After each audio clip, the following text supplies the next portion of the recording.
everybody. Finally getting an opportunity to work on my project some. It's been a minute. For today's project, I'm tired of the Super 10s. They're only 2.5 and they're necking down my exhaust. I got 3-inch everything, and I got it necked down coming out of the X pipe into 2.5 generic brand Super 10s. Today that changes.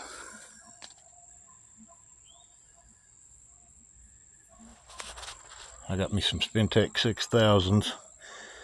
I had some extra pieces from the headers and X pipe, so I'm gonna have everything I need to make my turn downs.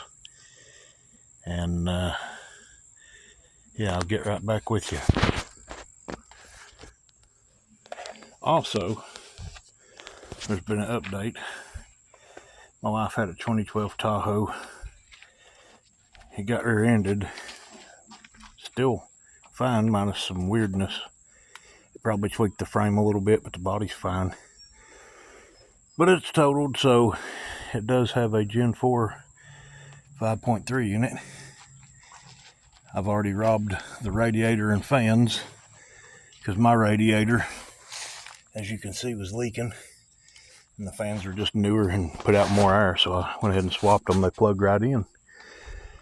And also, I'm going to be putting my 410 G80 under my Silverado, converting it to rear disc, and I'm going to be using the rotors and calipers on all 4 corners of this Tahoe as a major upgrade.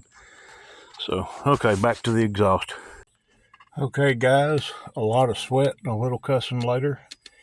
I've got it done. I'm not happy with the way it's on there, but you know, that is just temporary. I'm getting a 3-inch builder's kit. I'm going to run it all the way out. But here's what we got now.